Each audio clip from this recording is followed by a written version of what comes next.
krsto tvoj, koga gledam jas, na koj Isuse umreti,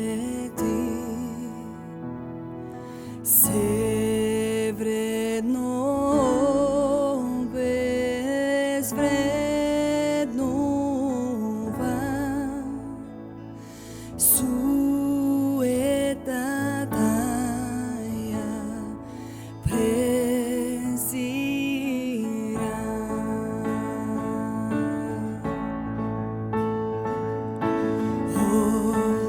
glávata odracete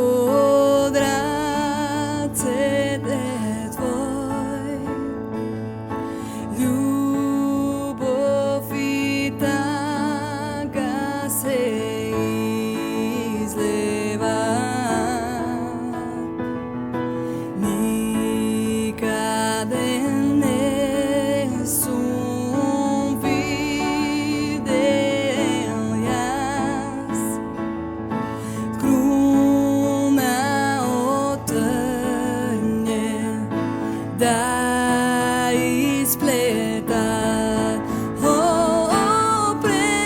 Prekrasen krst, prekrasen krst, me vika toj, da najdam ljubov istinska. Prekrasen krst, prekrasen krst, pomilosta sobranite slavi me.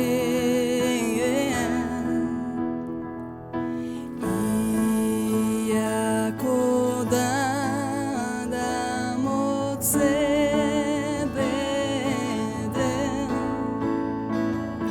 to ake bide dovoljno,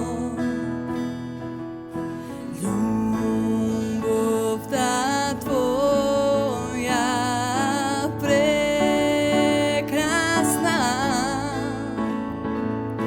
me bara mene se moje. Prekrasen krst, prekrasen krst, me vika toj, da najdam ljubov istinska.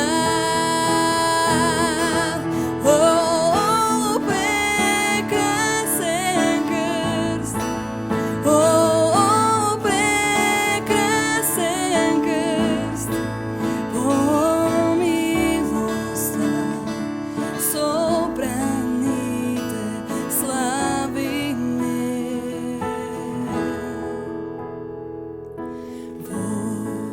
Krsto tvoj, koga gledam jas, na koj Isuse umreti, se vredno bezvrednova,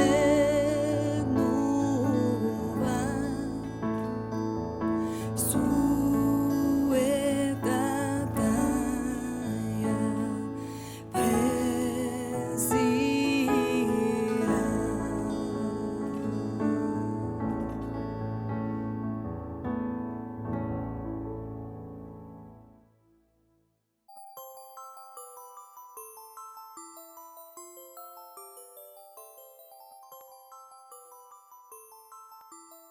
Која е приказната за Великден?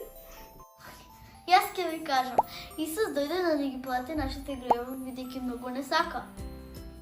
Исус беше распнат на крст. Тој умре да плати за секој од нас. За секој пат кога му грешиме и кога не сме му послушни. От кога беше раснат на кръстът и умре, Исус беше 3 дена во гробот. Блата нешта прекасна се случи. Тогаш на третиот ден, кога изгреваше сонцето, некои од учениците отидоа до гробот, не знаејќи што ги чека. Кога се приближише до гробот, видеа ангел и им кажа дека Исус е жив. Сите ученици беа изненадени и среќни од тоа што го видоа Исус. Тој беше жив, тој воскресна. Наскоро Исус пак се врати на небото. Неговите ученици го гледаа како си оди. Исус да си оди на небото, тој им кажа на своите ученици да одат по целиот свет и да ја кажуваат добрата вест. А добрата вест е дека секој кој ќе поверува во Исус и ќе го приби за свој спасител, ќе живее со него за секогаш на небото.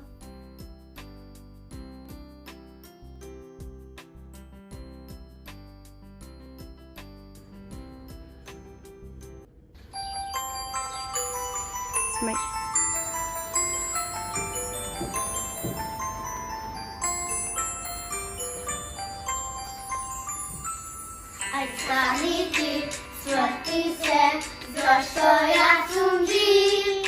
Подо приго, одрако ми и кажи Исус е жив. Од гробот воскресна, од гробот воскресна.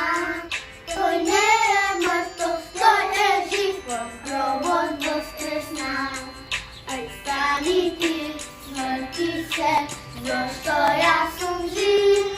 Подо приго, одрако ми и кажи Исус е жив. Од гробот воскресна, од гробот воскресна. Тој не е мртов, тој е жив. Од гробот воскресна.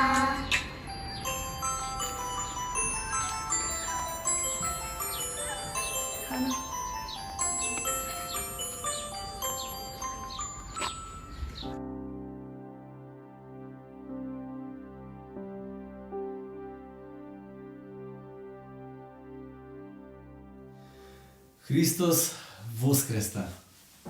Колку голема е само победата над смртта, колку голема е победата, колку страшен е тој непријател, ненаситен непријател на човекот. Овие денови со Фани гледаме една серија, нова серија. Почнавме, се вика Afterlife. И се работи за човек кој изгубил целосна волја за живот.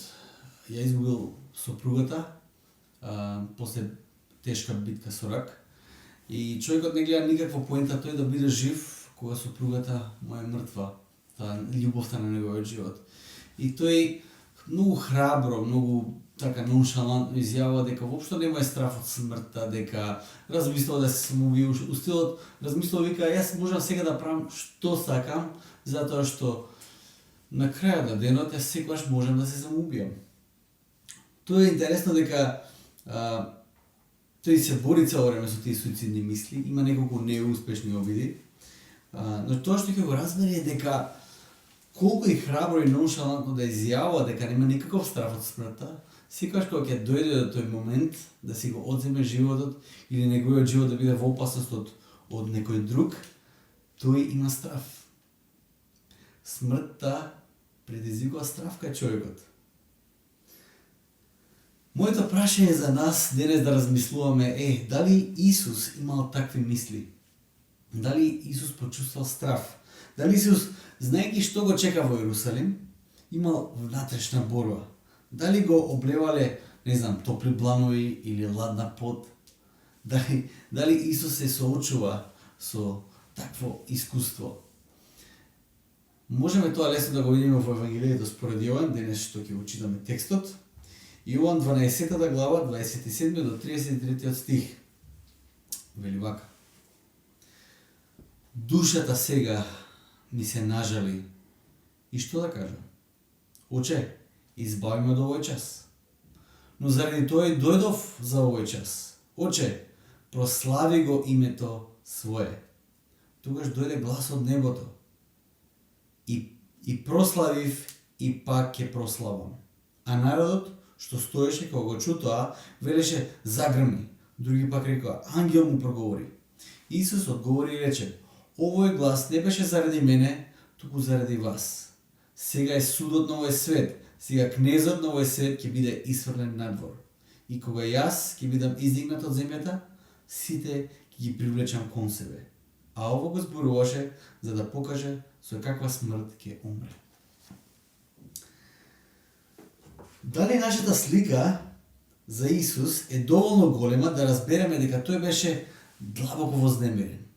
Дали можеме такво чувство од Исус да го вметнеме во нашата слика за Исус, тоа што ние го веруваме? Дали нашата слика за Исус е доволно голема да видиме дека како јас и ти во некои тешки моменти, Исус исто така чувствува внатрешна борба. Внатрешна борба да продолжи со таа мисија.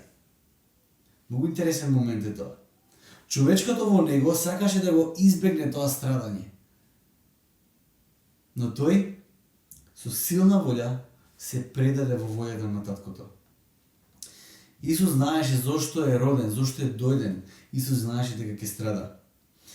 Минатата недела зборав за моментот кога Исус влегува во Јерусалим. Тој е многу славен момент, денот на цветници. Тој момент во кој ние сега се радуваме. Се сеќаваме на палмините гранчиња, на целата таа радост која беше околу него. Тој беше моментот кога израелците го очекуваат долго очекуваниот цар да биде крунисан, да влезе во градот Јерусалим и да биде крунисан. Премногу слики беа една во друга за тој момент на неговото влегување во Јерусалим да не го препознаат. Како прво народот се припремаше за празникот Пасха. А што беше празникот Пасха? Пасхалниот празник беше моментот во кој тие се сеќаваат кога Господ, кога Јахве ги избави од робството. Тоа значи тоа е едно ескатолошко очекување на царот кој ќе дојде и кој ќе избави од тоа робство кој ги врзува сите нив. Ти исто така мафта палмени гранчиња извикува Осана или Хошијана на изворен јазик. Тоа беше еден извик за царот, еден дочек на царот со палмени гранчиња. Значи се потрефија многу слики во една. Тој ќе биде крунисан. Но не на начинот на кој би очекували ниту неговите современици, ниту неговите апостоли. Неговото крунисување се случи на едно место кое се вика Голгота. Ако добро знаеме, ако не сме запознаени со тоа име, тоа е местото каде што Исус беше раснат.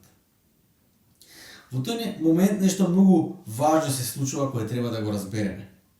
Многу од прашањата кои денес ги поставуваме по прашање на страдањето, на, коронавирусот, на болката во светот, за војните, за состојбата во светот така како што е, се одговори кои можеме да ги бареме само на едно единствено место. На прашањето каде е Бог во целиот хаос, каде кога луѓето страдат, каде е Бог, одговорот повторно и повторно е на брдото кое се вика Голгота. Каде е Бог кога светот страда? Бог е на Голгота раснат на крст. Треба да разбереме каков крал е Исус. Тој е крал. Но тој не е со профил на крал на каков ние сме навикнати да гледаме во холивудските филмови или во британските серии. Не е таков крал тој. Исус не се издвојува од светот, него игнорира страдањето на светот, болката, неправдата.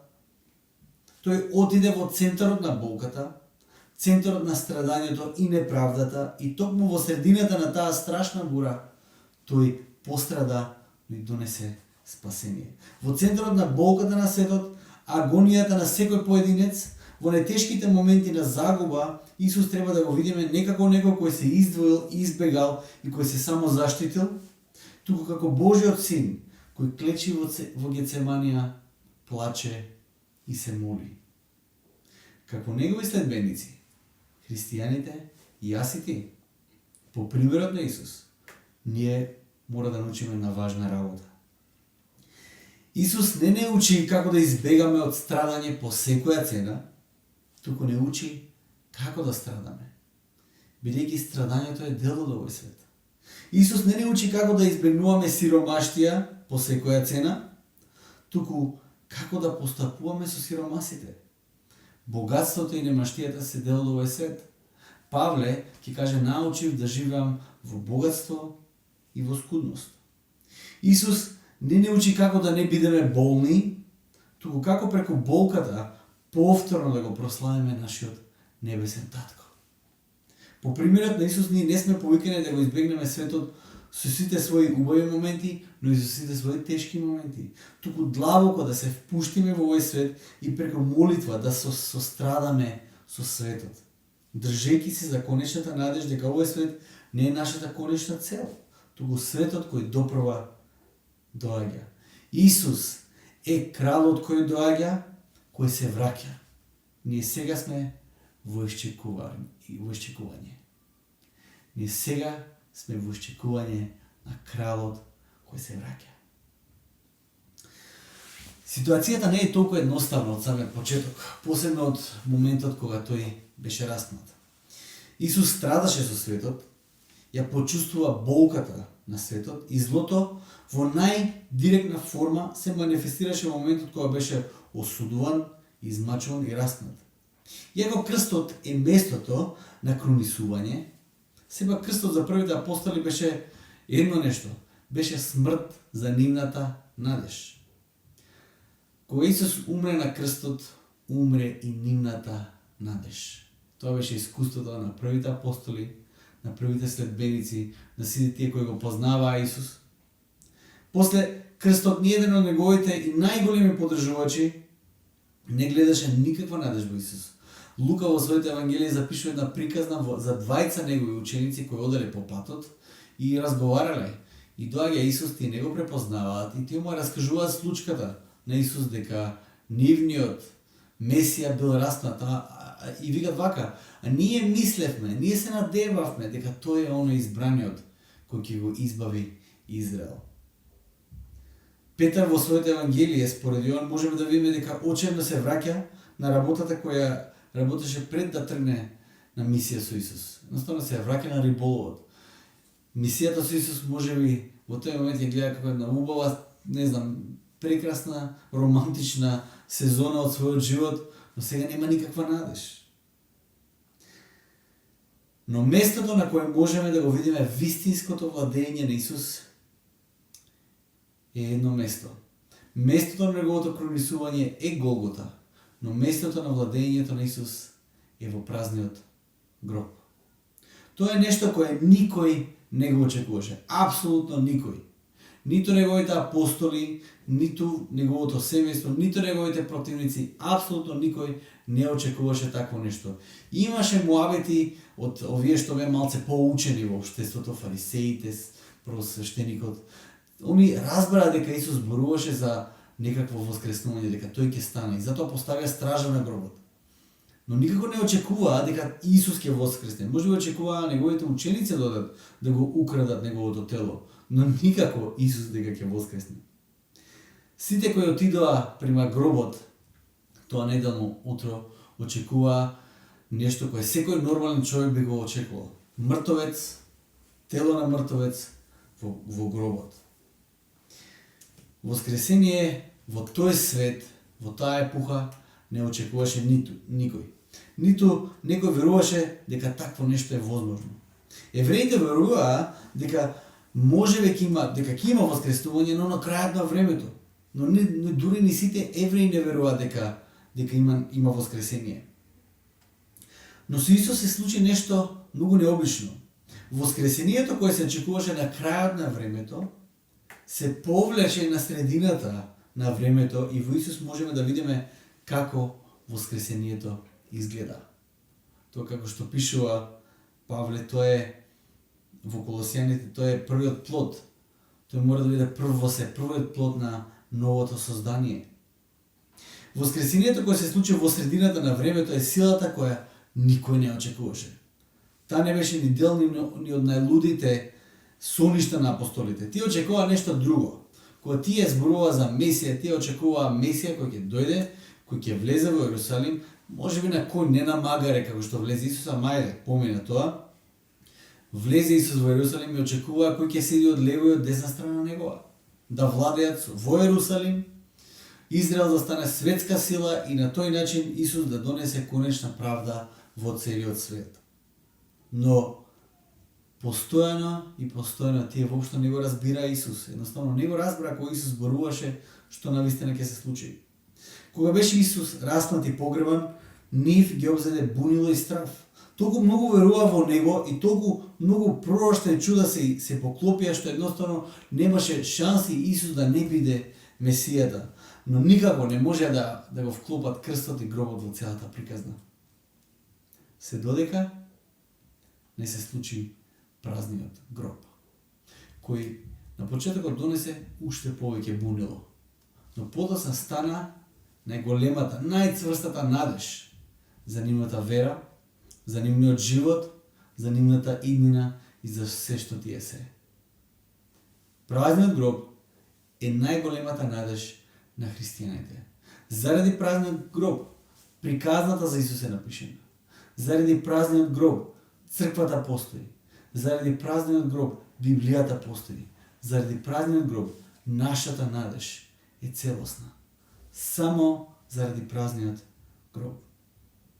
Често пати евангелистите ќе напишат коментар после некоја случка дека им се разјаснила работата после моментот кога Исус ќе биде прославен.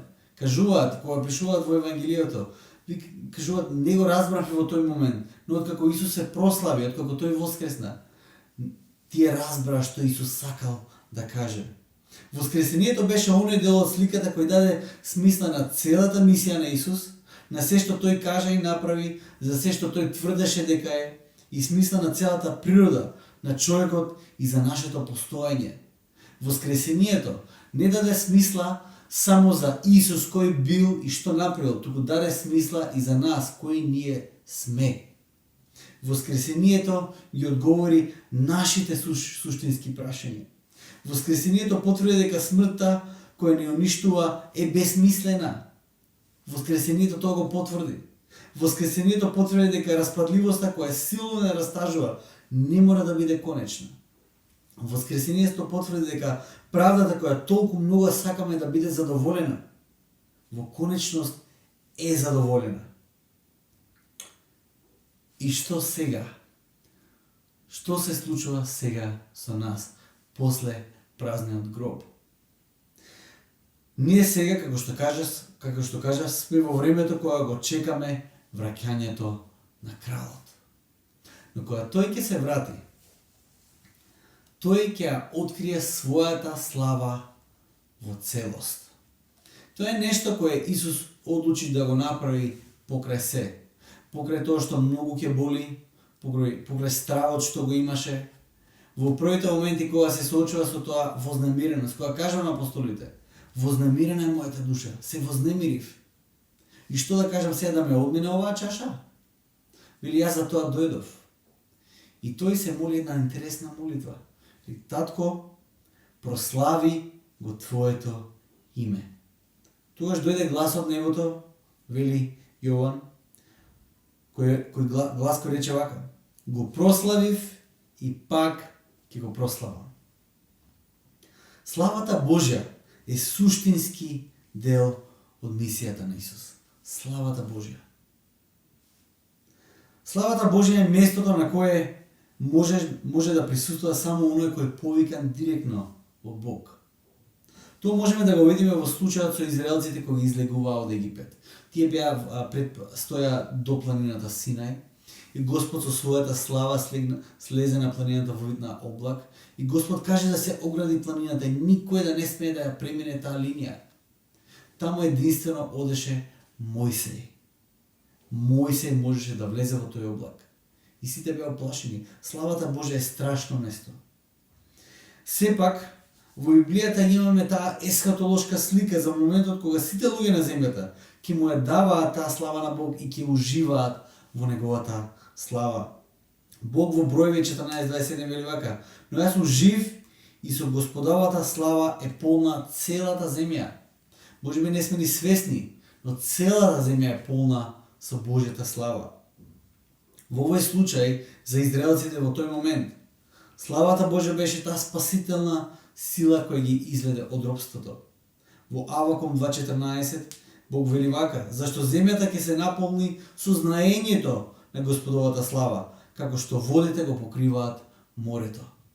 Така луѓето по целата земја ќе ја познаваат славата Божја, ќе знаат дека Божјата слава е тука. И конечно имаме таа прекрасна слика во Откровението на крајот од Библијата. Што се случува со црквата, со Божјото создание, со Бог, со небото и со земјата, со новото небо и со новата земја. Вели вака: и на градот, на Божјиот град, не му е потребно сонцето, ниту месечината, за да му светат, зашто Божјата слава го осветлува, а јагнето му е светилник. Божјата слава дава живот и светлина на оние во Божјиот град. Божјата слава го представува Божјото праведно владење, исполнета правда, чиста љубов, совршена слобода. Тоа се знаците кои произлегуваат од Божјата слава. Нешто на кој ние сите ќе бидеме сведоци во Божјиот град, во новото создание.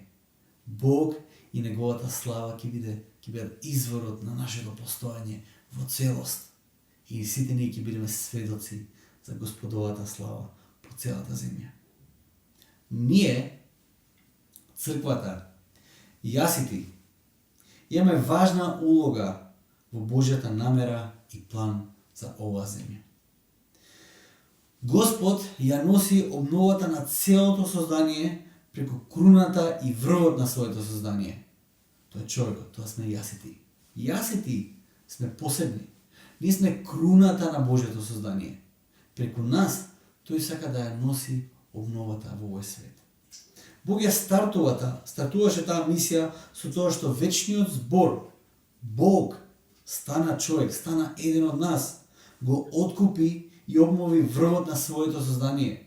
И сега Бог ги повикува сите луѓе да земат дел во таа прекрасна обнова на созданието преку неговата слава, кој ќе свети во срцата на сите луѓе. Гаранцијата дека тоа е вистина може да се најде на едно место. Повторно се враќаме на тоа место, тоа е празниот гроб, воскресението.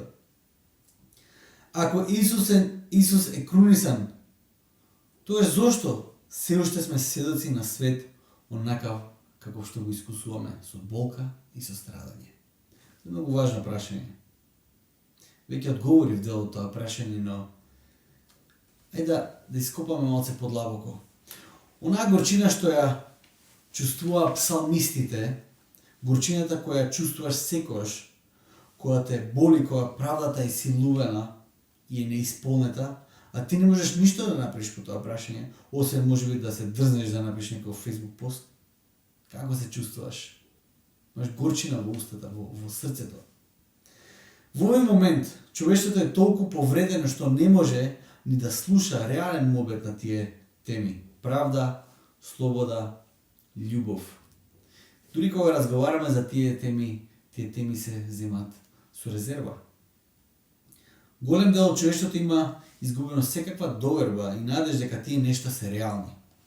Скептиците реагираат со воздишки и гледаат на тие што го чекаат остварувањето на правдата како нереални сонувачи. Кога зборувам јас дека Христос го има последниот збор и правдата ќе биде задоволена, луѓето само со воздишки издивнуваат во неверување. Христијаните не само што чекаат, туку треба да чувствуваат и потреба за мисија да направат нешто за таа работа. Ако Исус е новиот крал и владател кој допрва доаѓа, ние неговите слуги би требало да чувствуваме притисок и итност да го припремаме светот за неговото враќање. Зарем ќе се однесуваме како мрзливи и незаинтересирани слуги за враќањето на својот крал? Тоа прашање го упатувам до секој еден христијанин. Секој што изјавува дека е христијанин. Дали си вклучен во мисијата да го припремаш светот за враќањето на кралот? Дали си вклучен? А како црквата го припрема светот за враќањето на кралот? Црквата и христијаните имаат двојна мисија. Прво, црквата објавува дека Исус е царот кој доаѓа. Секогаш кога апостол Павле во своите послания ќе напише Христос или Спасител, тој директно му противречи на Цезарот. Директно. Тој беше најголемиот проблем на христијаните во првиот век. Не дека тие беа насилни, тие во суштина беа ненасилни. Тие својата револуција не ја водеа преку мечеви и преку оружје. Тие ја водеа преку љубовта, само пожртвованата љубов. И тоа не беше проблемот. Проблемот беше дека кога тие ќе кажеа дека Исус е Спасителот, тие кажуваа дека Исус е вистинскиот владател. Кој и сега да биде на власт, не е вистинскиот владател. Исус е вистинскиот владател. Тоа е првиот дел од мисијата на христијаните. Објавата дека Исус е вистинскиот владател. Второ, објавата дека треба да се припремиме за неговото враќање. Псалмистите, како што кажав, и сите библиски писатели ја чувствуваат тежината на неправдата.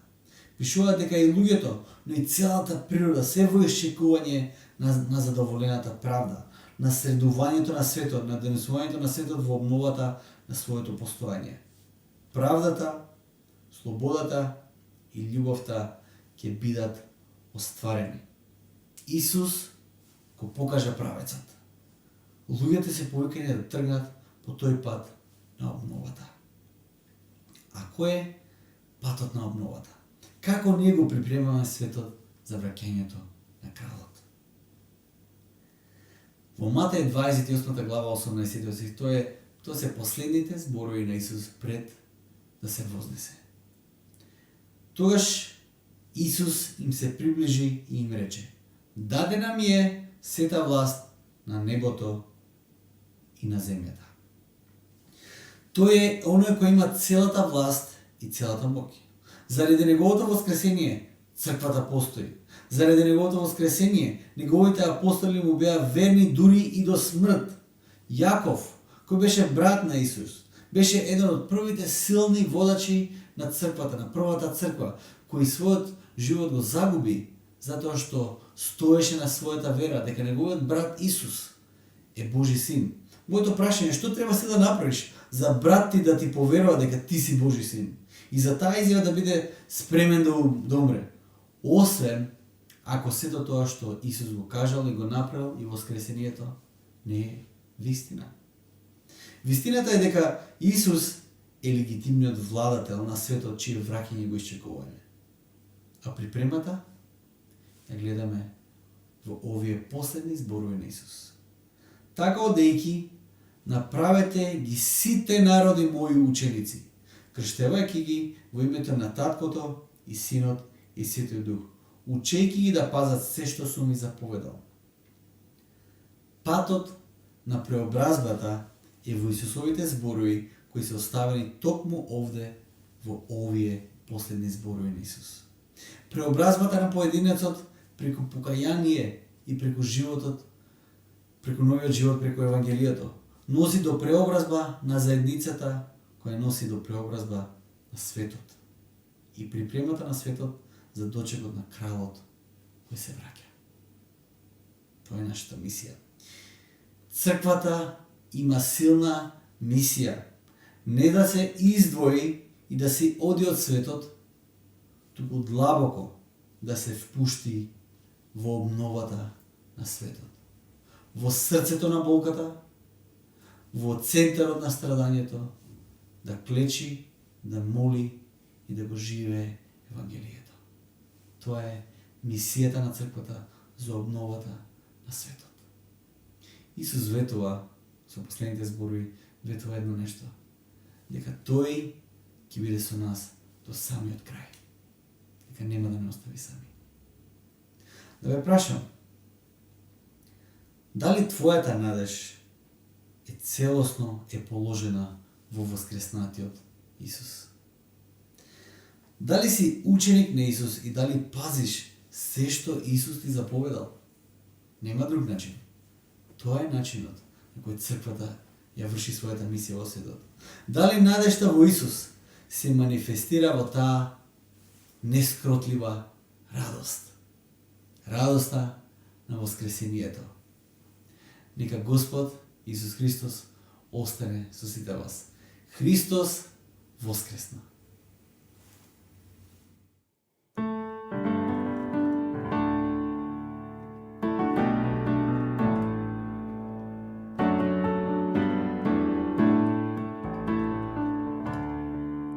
На Исуса се надевам, Тој ми е песна светлина,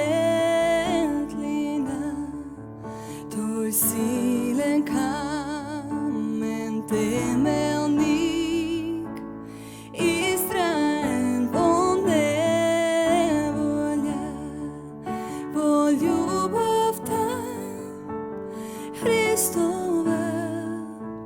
Мојот страв исчезнува, утешител и моје се, во таа љубов стојам јас.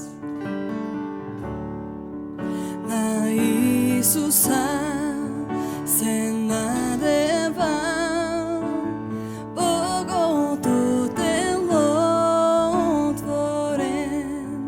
Тој голем дар на праведност, отврлен од своите, на крстот каде умре тој, пат отвори кон таткото за секој грев и мој твој.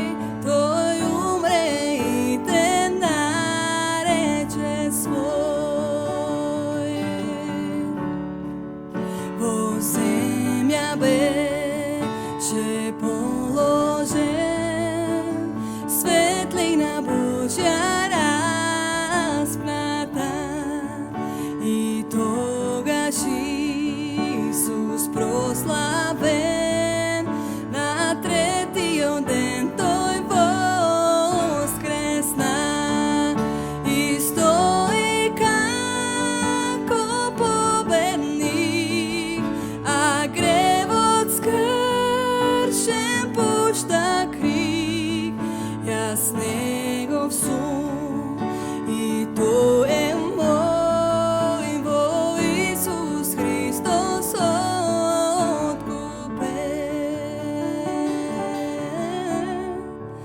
Без осуда и страф од смрт, овај Исус во мене, од колевка до небото, Исус ме води секогаш, ни пекол, ниту злобници, од Исус ке ме отргнат, се додека тој не дојде, во Божјата сила стојам јас, ни пекол, ниту злобници, од Исус ке ме отргнат, се додека тој не дојде, во Божјата сила стојам јас, се додека тој не дојде, во Божјата сила